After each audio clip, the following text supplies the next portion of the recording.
So you say this court's going to be fabulous because it's going to have... it's going to be fabulous. Well, better than any other, because it has expertise enough to understand patents and the underlying technology, and also the complexity of patent law.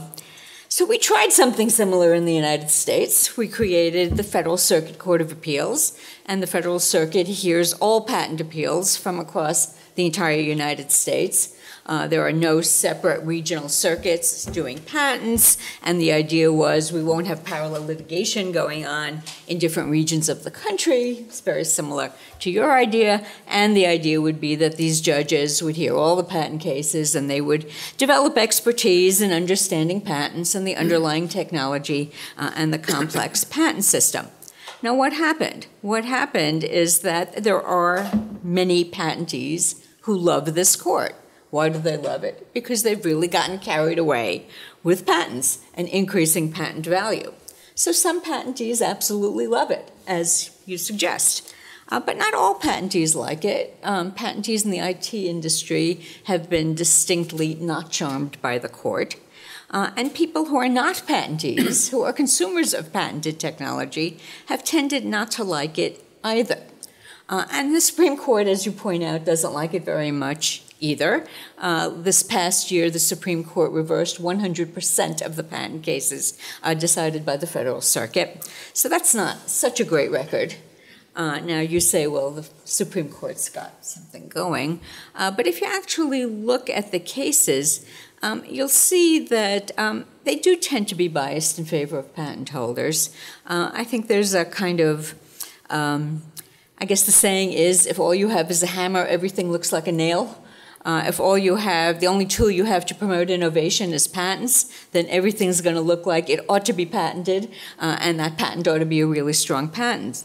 And so if you look back at the history of the Federal Circuit, you'll see that they have broadened the scope of patent protection to include things like business methods, so hedging investment bets, putting things into escrow, one-click checkout on the internet, a method of applying makeup, a method of lifting bags.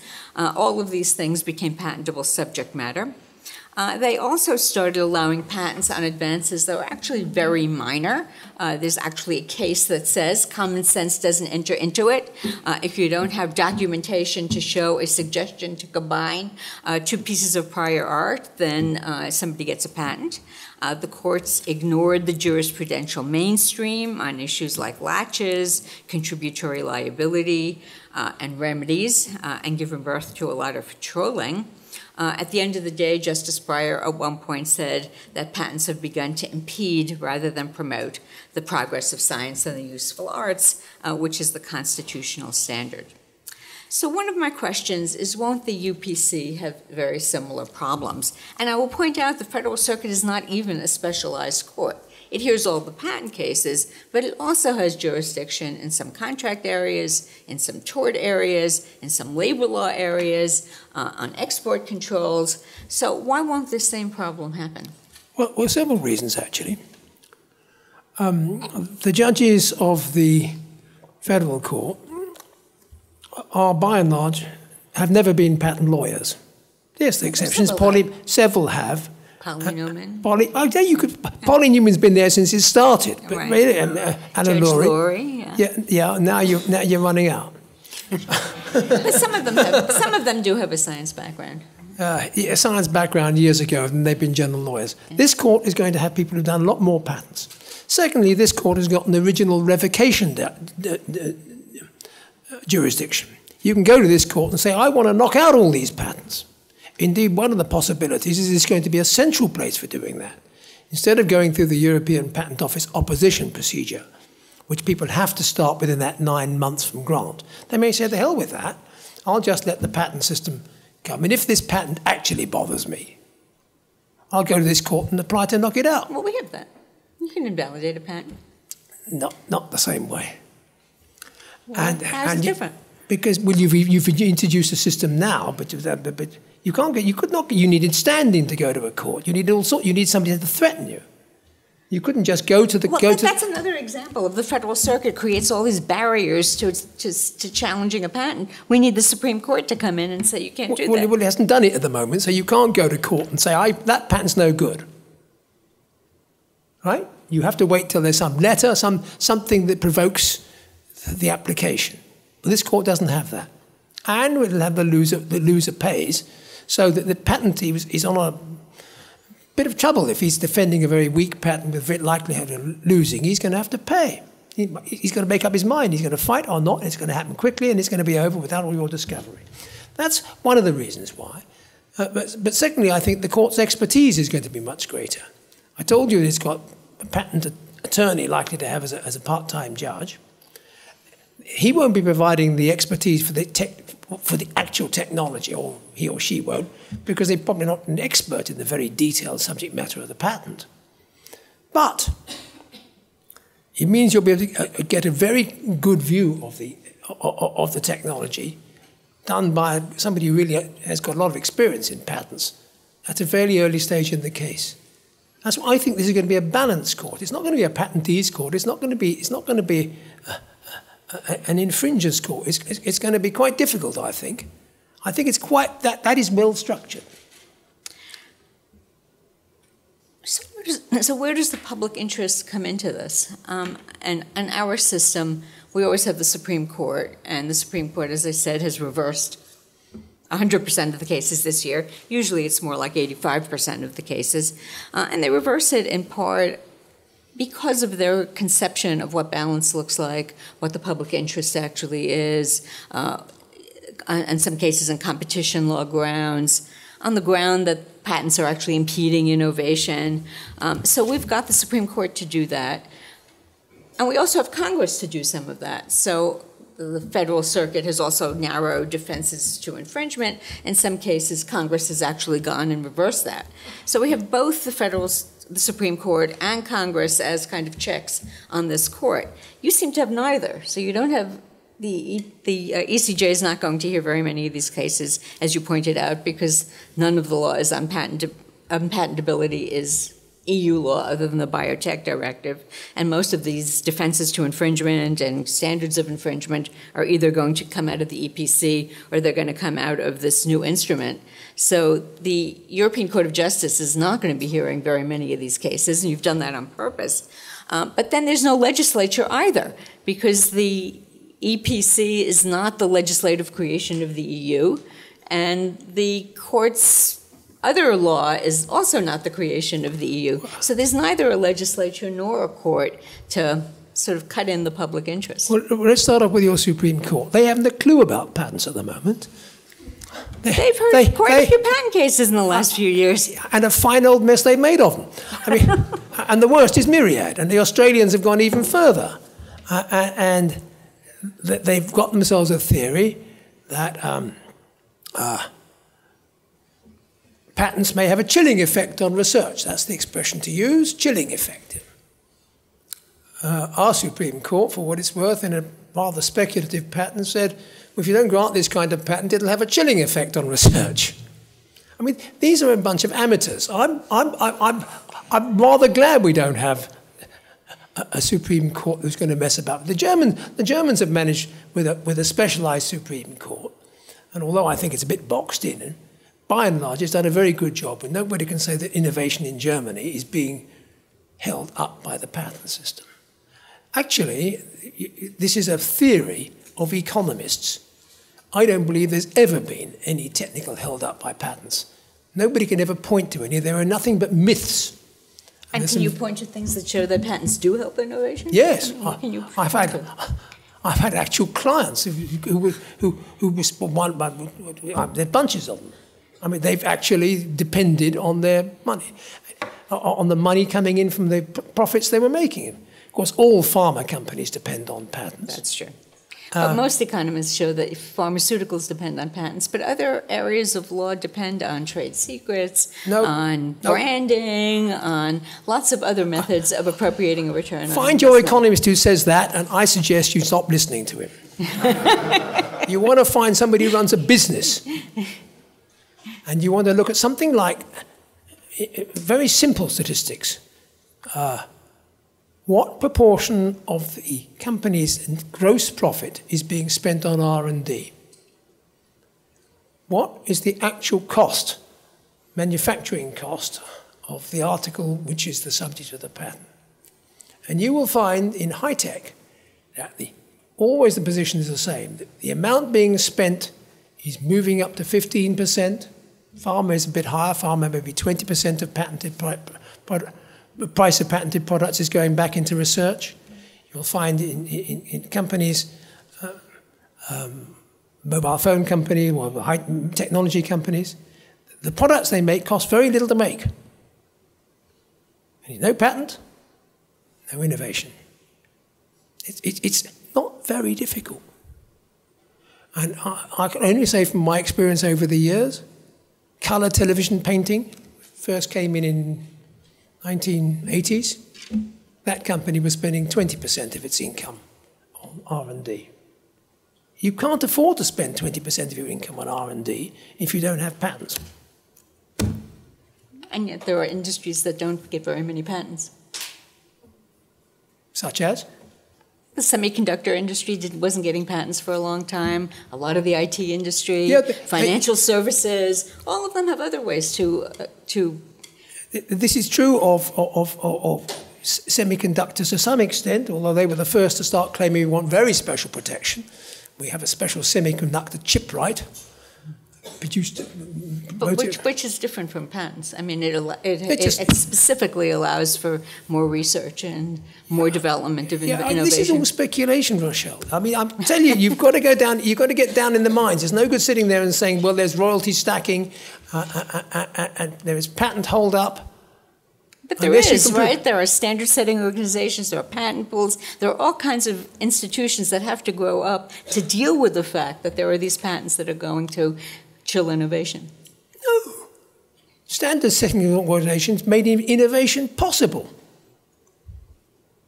If you couldn't have your mobile phone talking to everybody else's mobile phone, it's no damn use. It's a matter of fact. That's right, and that's why they need to license out their patents on fair and equitable terms, and then have a fight about what's fair and equitable. That's all right. That's part of life.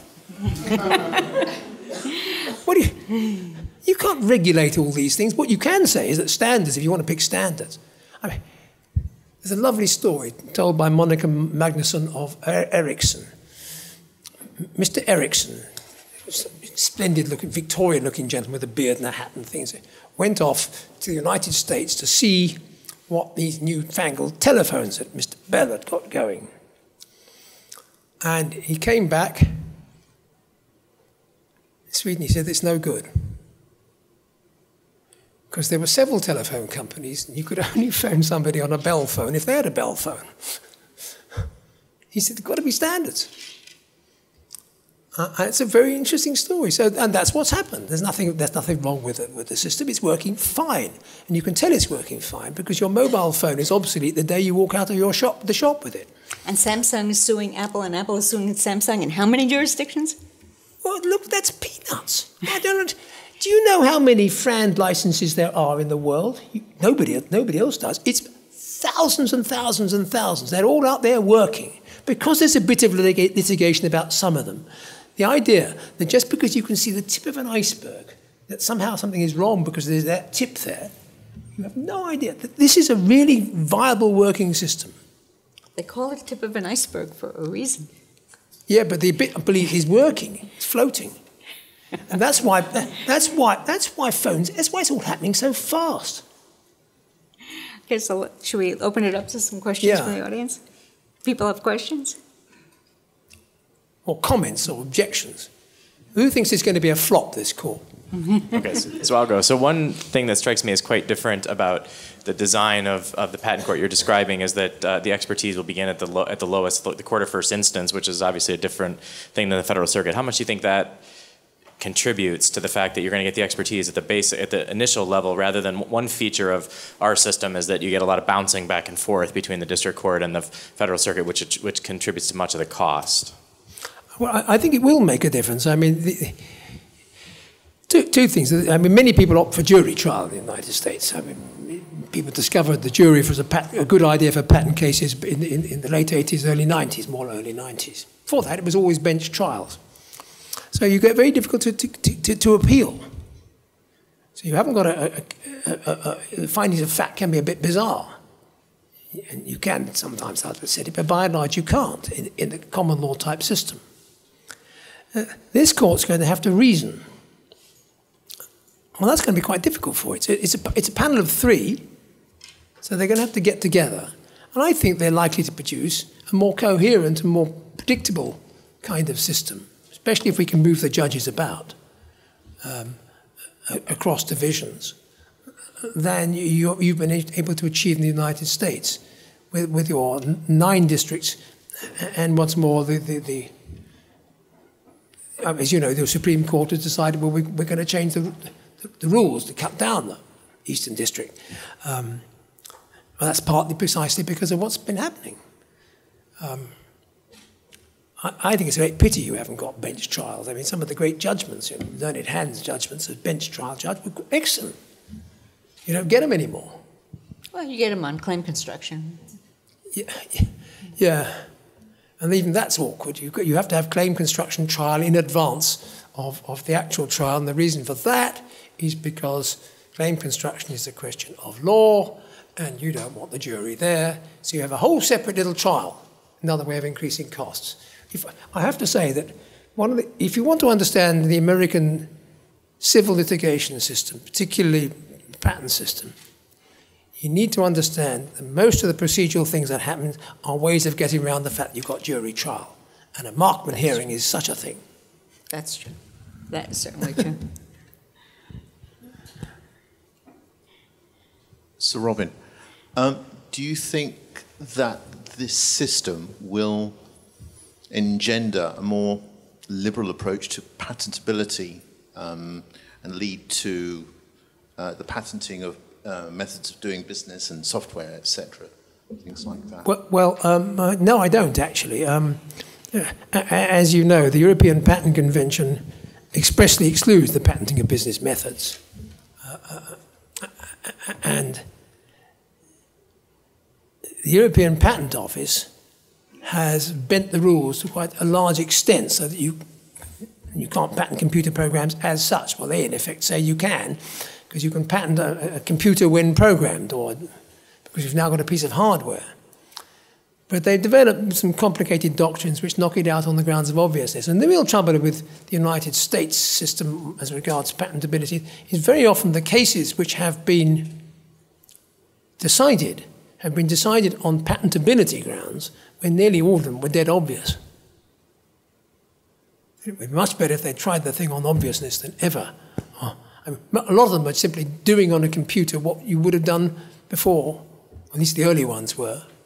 Anyway, that's a great pity. Alice is a dead obvious example. It's a great pity. But the Supreme Court has now said you've got to look at patentability first. Well, it's kind of logical, but it's not necessarily sensible. Quick question. I'm just wondering how much the trade secrets comes into play here, because a lot of organizations realize that the moment that they publish their patent, they have to tell the entire world what exactly they're doing. And I have some experience of that, having worked for a company that the moment they published the patent and made the application, as it were, they realized, oh, good heavens, we've just told everybody what we're doing, and that gives patent trolls and other people an opportunity to attack that. So do you think that companies will simply use trade secrets or confidential information to avoid telling the world? It's worth pointing out that the European Union has just started a new trade secrecy directive, so it's going to be easier to protect them across the European Union. Yeah, I mean, some countries had rather undeveloped trade secrets protection system. You had to have a well-developed litigation system to protect trade secrets. Otherwise, the employee's normal way is an employee going off. Up to a point, the trade secrets can't protect the thing itself by and large. So products on the market. There are some process patents and whatnot sometimes, but on the whole, once it's on the market, it's out there to be copied and reverse engineered.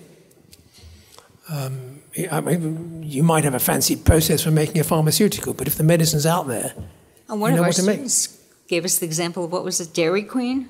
This little swirl on top of the ice cream? Who was that? Oh, Hannah over here. Apparently that little swirl with a little thing on top. Trade secret. Well, possibly. I can't believe it's too difficult to do that. Just making the soft serve. But the curl is a trademark. Trademark? The curl on the ice cream. Trade secret, supposedly.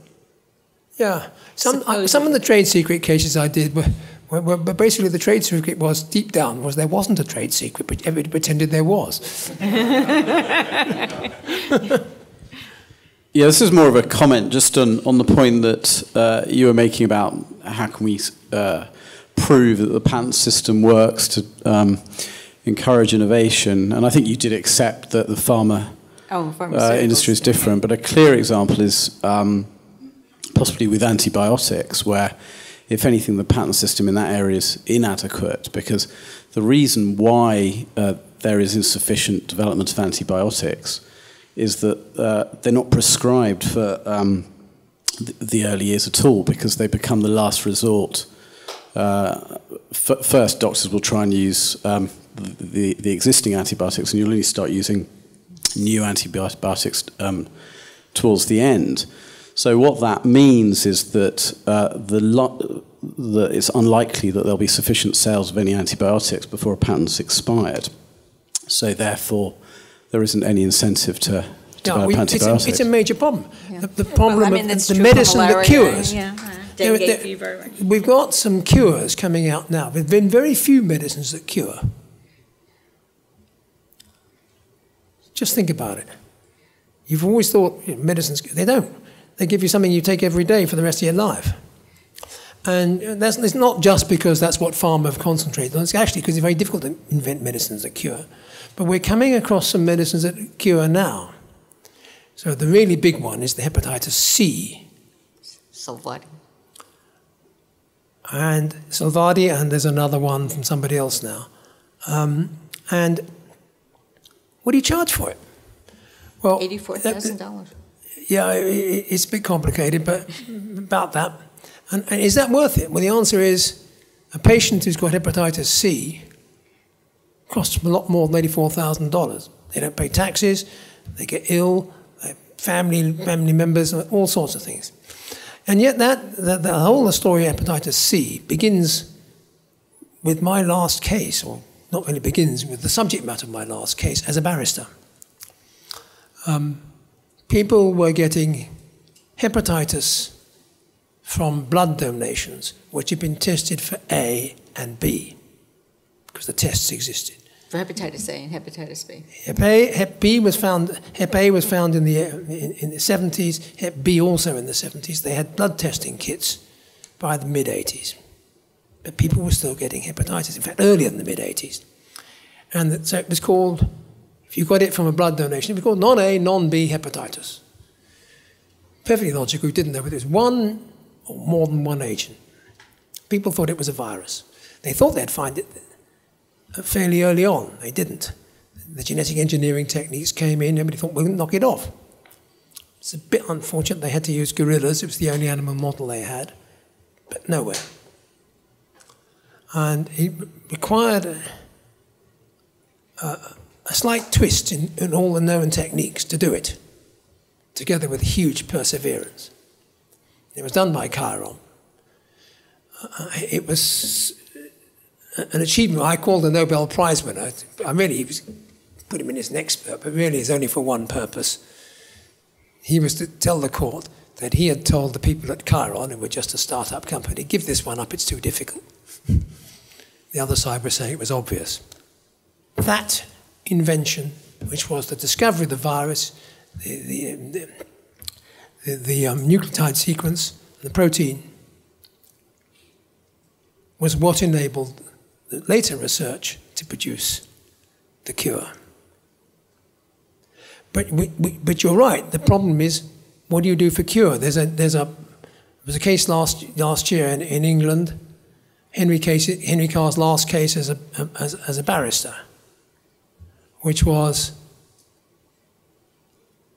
the biggest patent claim I've ever seen for the use of DP1 for the manufacture of a medicament for the treatment of cancer.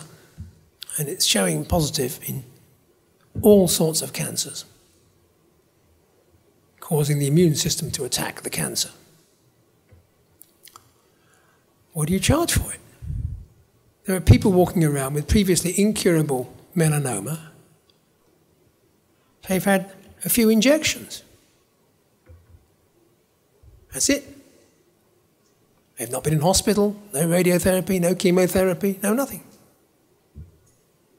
What do you charge for it? What would you be willing to pay for it now? What would you pay now for a cure for Alzheimer's? It's the Pied Piper of Hamelin all over again. And the message is always the same. 1,000 guilders, come take 50. But I think you're right about neglected diseases are different from Alzheimer's. And No, neglected diseases are another. The problem of neglected diseases shows you how valuable the patent system is. It can deal with the big ones. I mean, you know, it takes years to get things through to phase 3. We've got another problem. I'm running a big conference with Georgetown next year. And this is second medical uses, second and third medical uses of known medicines. They've gone through regulatory approval, they've gone through phase 3, they know a lot about the side effects, but they don't know that it might cure something else. Sometimes some doctor writes a report saying, I've noticed I'm treating patients with this stuff. So that doctor did not need the patent system. Right. Wait a minute. Be careful before you jump in, young Rochelle. So he says, I've noticed that maybe some of my patients whom I'm treating for disease A, who've also got disease B, may be getting some benefit. But are they? You've got to do about $500 million worth of research to find out. And if you haven't got a patent system, what happens? Nobody does it. Well, you could have a data exclusivity system, right? You could protect the data without protecting the underlying drug. And then if the patentee starts charging, almost certain, if the data exclusivity owner charges too much, somebody else redoes it. You tell me why it's not happening then. Well, in some ways it is. I mean, we've got second medical use patents. We can have some of them. Some of them are completely unpatentable because the doctor's written that report. It's a bit obvious after that to investigate it. Others, there are second medical use, and there are huge problems. How can you have dual pricing?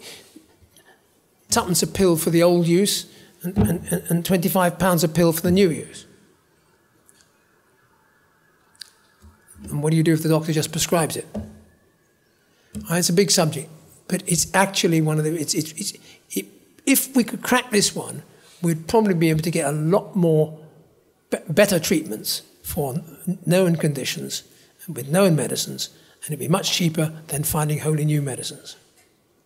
But the big problem is still, how do we find a proper incentive and charge properly for the medicine that cures? And some people say, oh, well, you don't save any money at all. Because if you cure these people of Alzheimer's, the blighters will only get something else, and it'll cost a lot of money to treat them with that. And actually, that's true.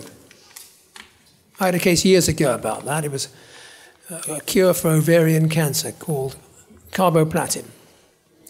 And there was a big fight about it. Details don't matter. And everybody said my clients were overcharging compared with the previous one called cisplatin. Cisplatin was out of patent. The medical view was that they both were about equally efficacious on ovarian cancer. But my client's product didn't have any side effects of the kind that were had with the other product. And the side effects were dreadful nausea. You had to be taken into hospital 3 or 4 weeks. Some women refused to be treated and rather die. One woman was cured. She couldn't go anywhere near the hospital where she'd been treated without vomiting, just for the memory of it. They did, if you did some sums, and actually some sums were done by some young doctors in Bristol, came to the conclusion, actually it was cheaper to use the patented one. The other side said no, for 2 reasons. One is, it's on a different hospital budget, so the patient in the bed costs on this budget and it's not on the pharmacy budget. And the second reason, which had some truth in it in a sense, was, well, you won't empty that bed. There'll best be another patient in there with some other disease. But actually, if you think about it, overall, you're getting better value. You're curing, you're just doing a bit more curing. So I have the sense we could probably provoke a lot more of this for a long time, but we've promised these people so much fun to reception. provoke. Yeah, Very good. We've promised them wine and other things. So.